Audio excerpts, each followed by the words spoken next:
Marduk searched thoroughly for a just ruler, one favored in his heart. He took him by the hand, Cyrus, the king of Anshan. He summoned his chosen one. He named his name to rule over all. Cyrus Cylinder, line 12.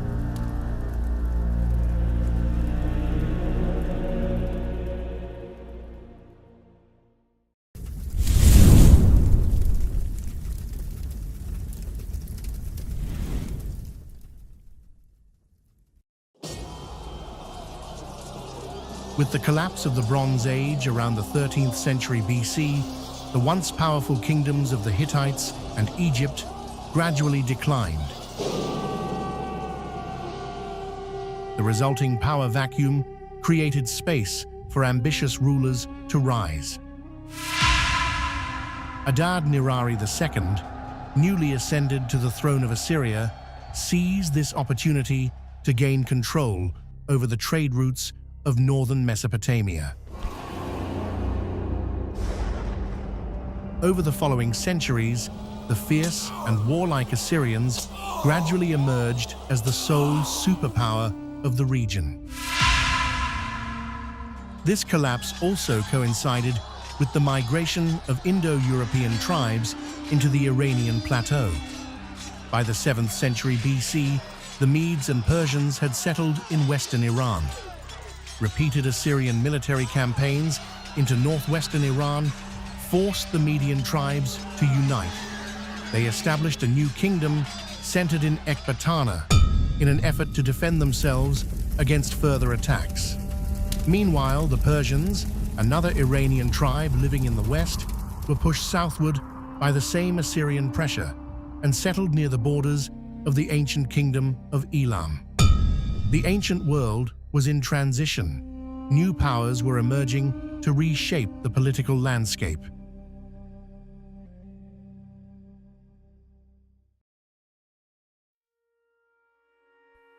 During the second millennium BC, the Persians began a gradual migration into the Iranian plateau. While the precise location of their earliest settlements remains a matter of scholarly debate, it is generally believed that they first established themselves in the central Zagros region. An early mention of a people known as Parsua appears in the annals of Shalmaneser III, dating to 843 BC. Some historians have speculated that these may have been the early Persians, though this identification cannot be confirmed with certainty. Subsequent Assyrian campaigns into the eastern borderlands of their empire often mention the Persians among the subdued tribes.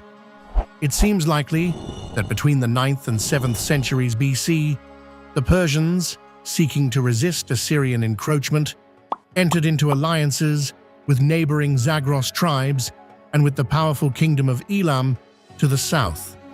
However, even this coalition failed to halt the Assyrian advance.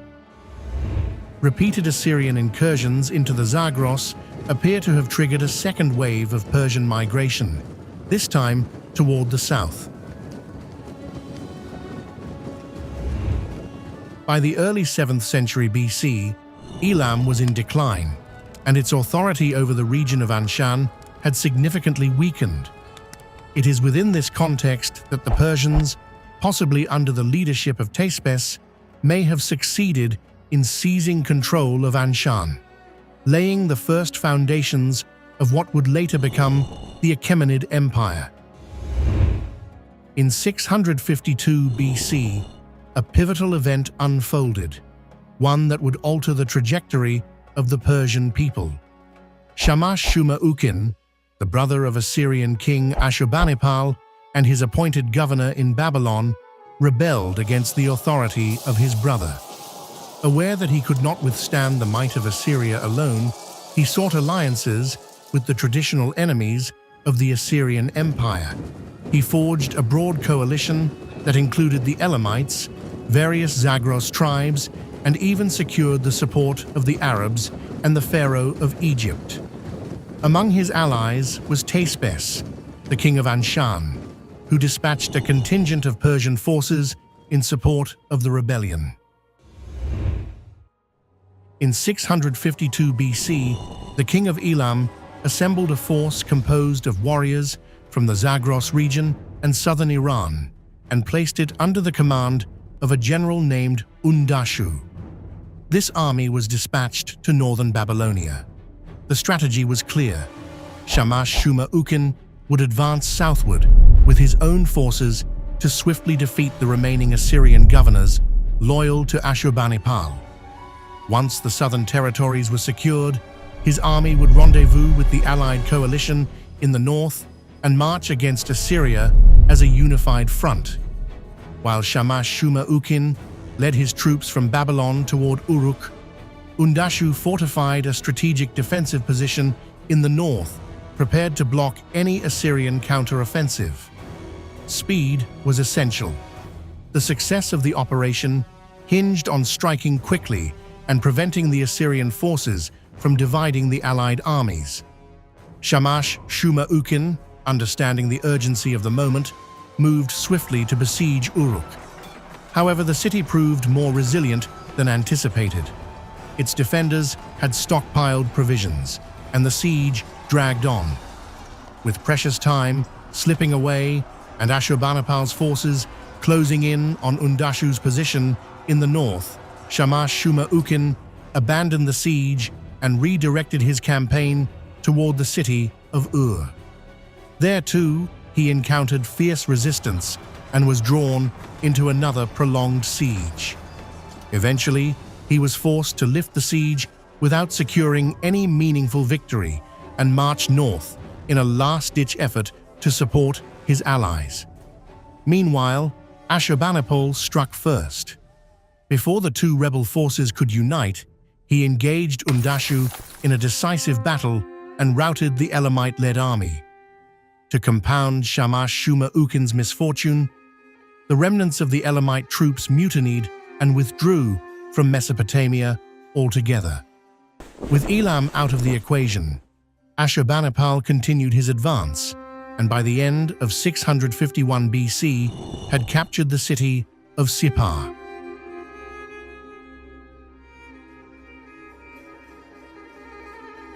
The year 650 BC began with the Assyrians in a dominant position. Ashurbanipal's officers had cleared the southern territories of rebel forces and established a strong defensive line against any possible Elamite resurgence. In the north, the cities of Babylon and Borsippa were now under siege. Desperate, Shamash-shuma-ukin appealed to his Arab allies. An Arab force marched toward Akkad in an attempt to break the siege, but was defeated in open battle. Their leader, Abi-Iyati, abandoned the campaign and crossed the desert to personally seek clemency from Ashurbanipal's camp. In 649 BC, a civil war erupted in Elam, extinguishing any hope of further assistance. Tamaritu was overthrown by Indabigash, who initially sought peace with Ashurbanipal and pledged to fulfill any condition for ending the conflict. However, before any accord could be reached, a rebellion broke out in Elam. Indabigash was killed, and the negotiations collapsed.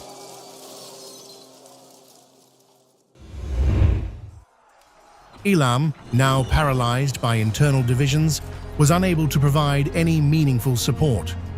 Babylon, besieged for over 2 years, fell into famine. Facing inevitable defeat, Shamash-shuma-ukin ordered his palaces to be set ablaze and threw himself into the flames.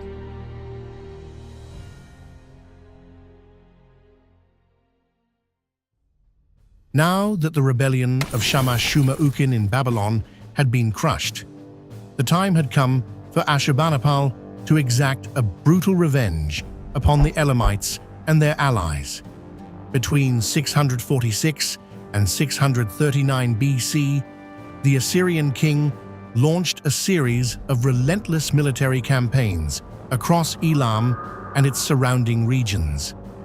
During these expeditions, Ashurbanipal succeeded in utterly destroying the remnants of the Elamite army and capturing the city of Susa. In his royal inscriptions, Ashurbanipal vividly describes the fate of Susa with the following words.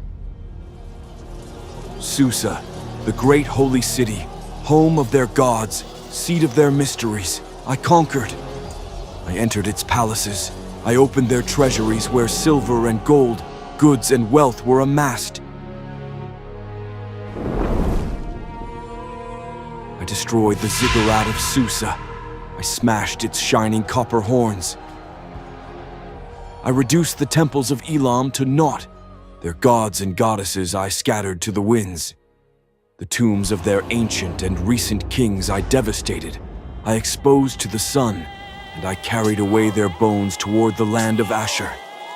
I devastated the provinces of Elam, and on their lands I sowed salt. The noise of people, the tread of cattle and sheep, the glad shout of rejoicing I banished from its field.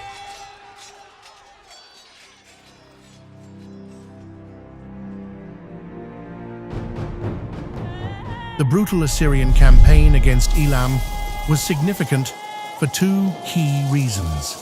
First, the destruction of the Elamite kingdom and many of the small neighboring states created space for the rise of the Persians.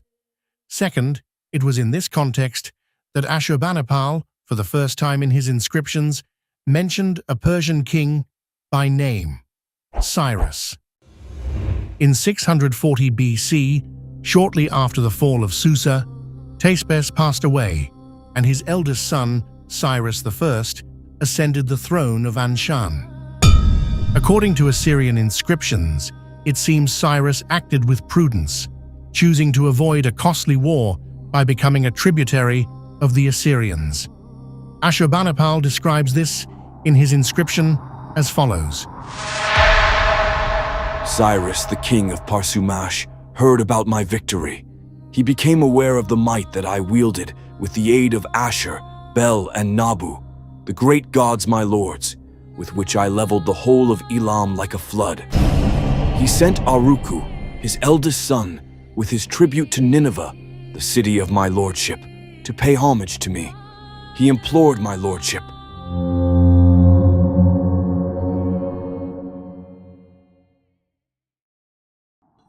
After Ashurbanipal's campaign, fierce rivalry erupted among the local kings of southwestern Iran.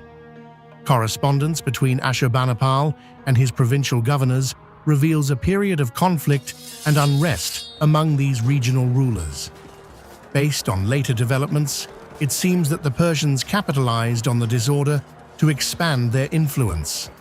Cyrus I, who had wisely spared his kingdom from a costly war with the Assyrians, used the opportunity to steadily consolidate Persian power in Anshan.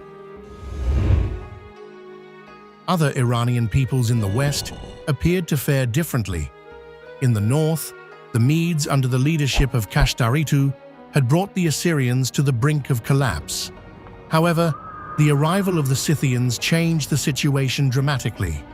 The Medes came under Scythian domination, and during their rule, the region suffered widespread devastation. The Scythians imposed heavy tributes on their subjects, and their armies plundered every land they passed through. According to Herodotus, the Medes eventually freed themselves from Scythian rule through a bold act of treachery. The Median nobility, united behind Cyaxares, invited the Scythian leaders to a great feast.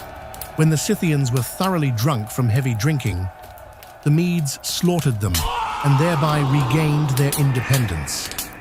In 625 BC, after expelling the Scythians, Cyaxares initiated major reforms in the structure of the Median military, significantly enhancing the strength of their army. At the same time that major developments were unfolding in Media, the Babylonians, under the leadership of Nabopolassar, rose in revolt against the Assyrians in 626 BC and laid the foundation of the Neo-Babylonian Empire. In 616 BC, Nabopolassar achieved a major victory by defeating the Assyrian forces at the Battle of Gablinu. The following year, the Babylonians secured another triumph, defeating the Assyrians at Arafah and advancing to the city of Assur. Though they laid siege to the ancient Assyrian capital, they were unable to capture it. In 615 BC, Cyaxares launched an assault on Arafah, achieving a significant victory, and then marched on Assur. This time, the Medes succeeded where the Babylonians had failed. The city fell to Cyaxares, and in keeping with the harsh traditions of ancient warfare, he ordered Assur to be burned. The once glorious capital of Assyria was reduced to ashes and ruin. Following this, the Medes turned their attention to Nineveh, but failed to conquer the city. It was during this period that Cyaxares and Nabopolassar met amid the ruins of Assur and formed a formal alliance. To cement their union, Cyaxares married Nabopolassar's daughter, an act that solidified their cooperation in the war against Assyria. In 612 BC, the united forces of the Medes and the Babylonians reached the fortified walls of Nineveh. The defenders had well prepared the city's fortifications and awaited their enemy with determination. The Medes and Babylonians set up camp to the east of the city. Once their siege engines and towers were ready, the Allies launched a direct assault on the city walls. The Assyrians responded with full force. A brutal battle unfolded atop the ramparts.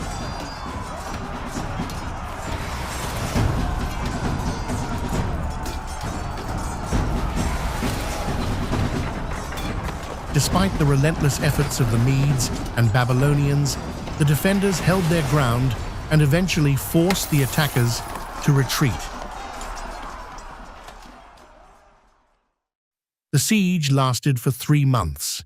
During this time, the Allies launched 3 major assaults on the city walls, none of which proved successful.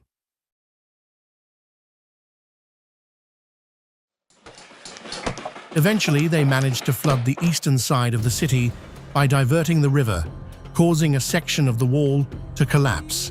Through this breach, the Allied forces entered the city.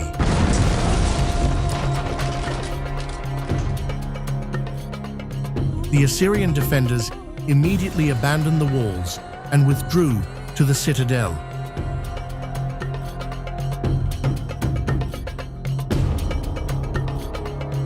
The Medes and Babylonians poured into Nineveh through the opening, setting ablaze everything in their path as they advanced.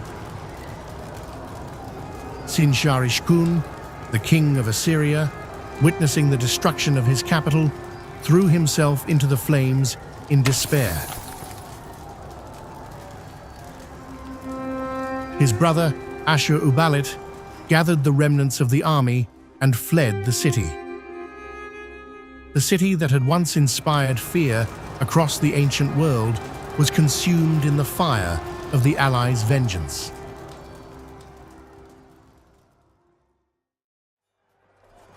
Ashur-uballit, along with the remaining Assyrian forces, fled to Haran. After plundering and utterly destroying the city of Nineveh, the united Median and Babylonian armies pursued him.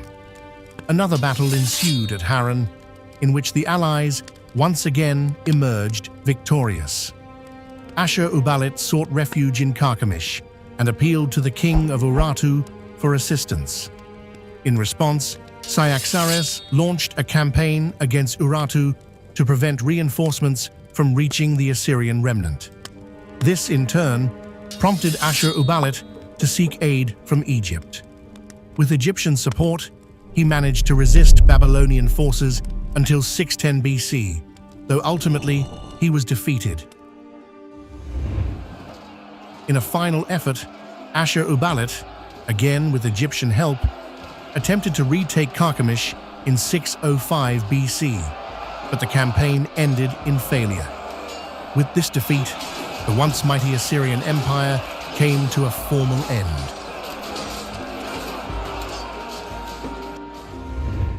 In that same year, 605 BC, Nebuchadnezzar, son of Nabopolassar, ascended the throne of the Neo-Babylonian Empire.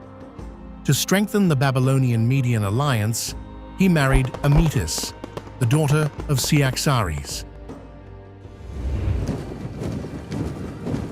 During his reign, Nebuchadnezzar devoted himself to campaigns in Syria and Judah, ultimately annexing these territories and deporting a significant number of Jews to Babylon as captives and slaves.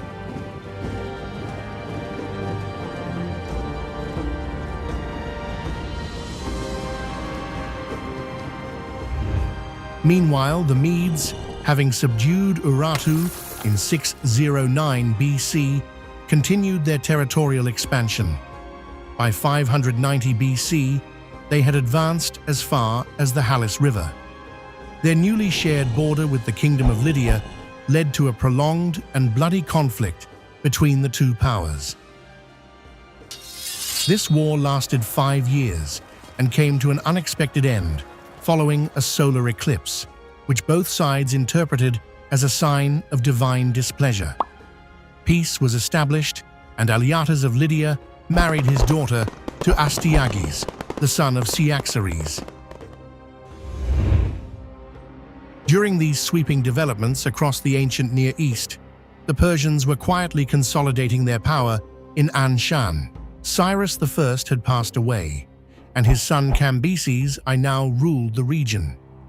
According to Greek historians, the Persians were at this time either tributaries or allies of the Medes, but change was on the horizon. Signs of the rise of a king destined to change the world had begun to appear throughout the ancient world. The prophet Jeremiah foretold the coming of the Messiah, and Astyages had dreamed that from his daughter a great flood would flow, one that would drown Ecbatana and all of Asia.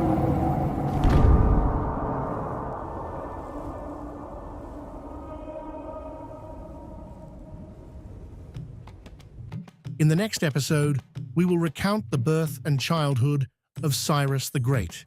So make sure to subscribe and hit the notification bell to be informed as soon as the new episode is uploaded.